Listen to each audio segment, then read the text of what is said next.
বেচে দিয়ে চলে গেলে মালগুলো বেচে দিয়ে চলে গেলে আমাদের মুসলিম ভাইরা কিনলো, কিনে রাস্তায় খারাপ করে থাকলো। তোমরা নিয়ে চলে যাও। তোমরা কেন, তোমাদের তো মাথা, তোমরা কেন বিক্রি করতে? তোমাদের মাথা হারানো, তোমাদের মালকে আমরা কিনে ফাঁসবো? মাথা বেশি দিবে, তোমরা চলে যাও। ভালো কথাই বলছি, হাট এখন বন্ধ হয়, তোমরা চলে যাও। কেউ একটা ভালো কথা বলো, এনাদের কেউ একটা কিন্তু কোনো কথা বলবে না। উপরে বলুক, উপরে বলতে বলো, করে খাই, আমরাও করে খাই।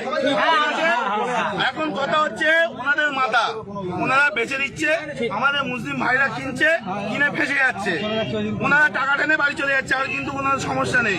সুতরাং কেউ একটা এদের কোনো কথা বলবে না, এনারাও করে খায়। কিন্তু তোমরা মানে কাকা নিয়ে বাড়ি চলে যাও।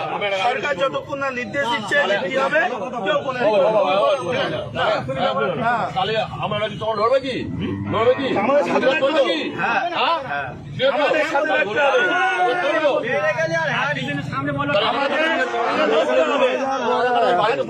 আজকে শোনো, আজকে ভারতবর্ষে এই গরু এক্সপোর্টে ইন্ডিয়ার দ্বিতীয় নম্বরে, আর আমরা আজকে করছি অত অপরাধ আমরা করে ফেলেছি।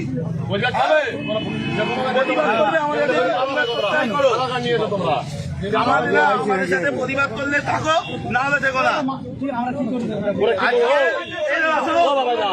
জানি না আজকে এই মাংস, গরু মাংস বাইরে দেশে এক্সপোর্ট হচ্ছে, আমাদের ইন্ডিয়া দ্বিতীয় নম্বরে। আর আজকে আমরা অপরাধ করে ফেলেছি, এর জবাব কেউ দিতে পারবে? গরুটাকে সুতরাং কাকা নাম বলো, সঞ্জয়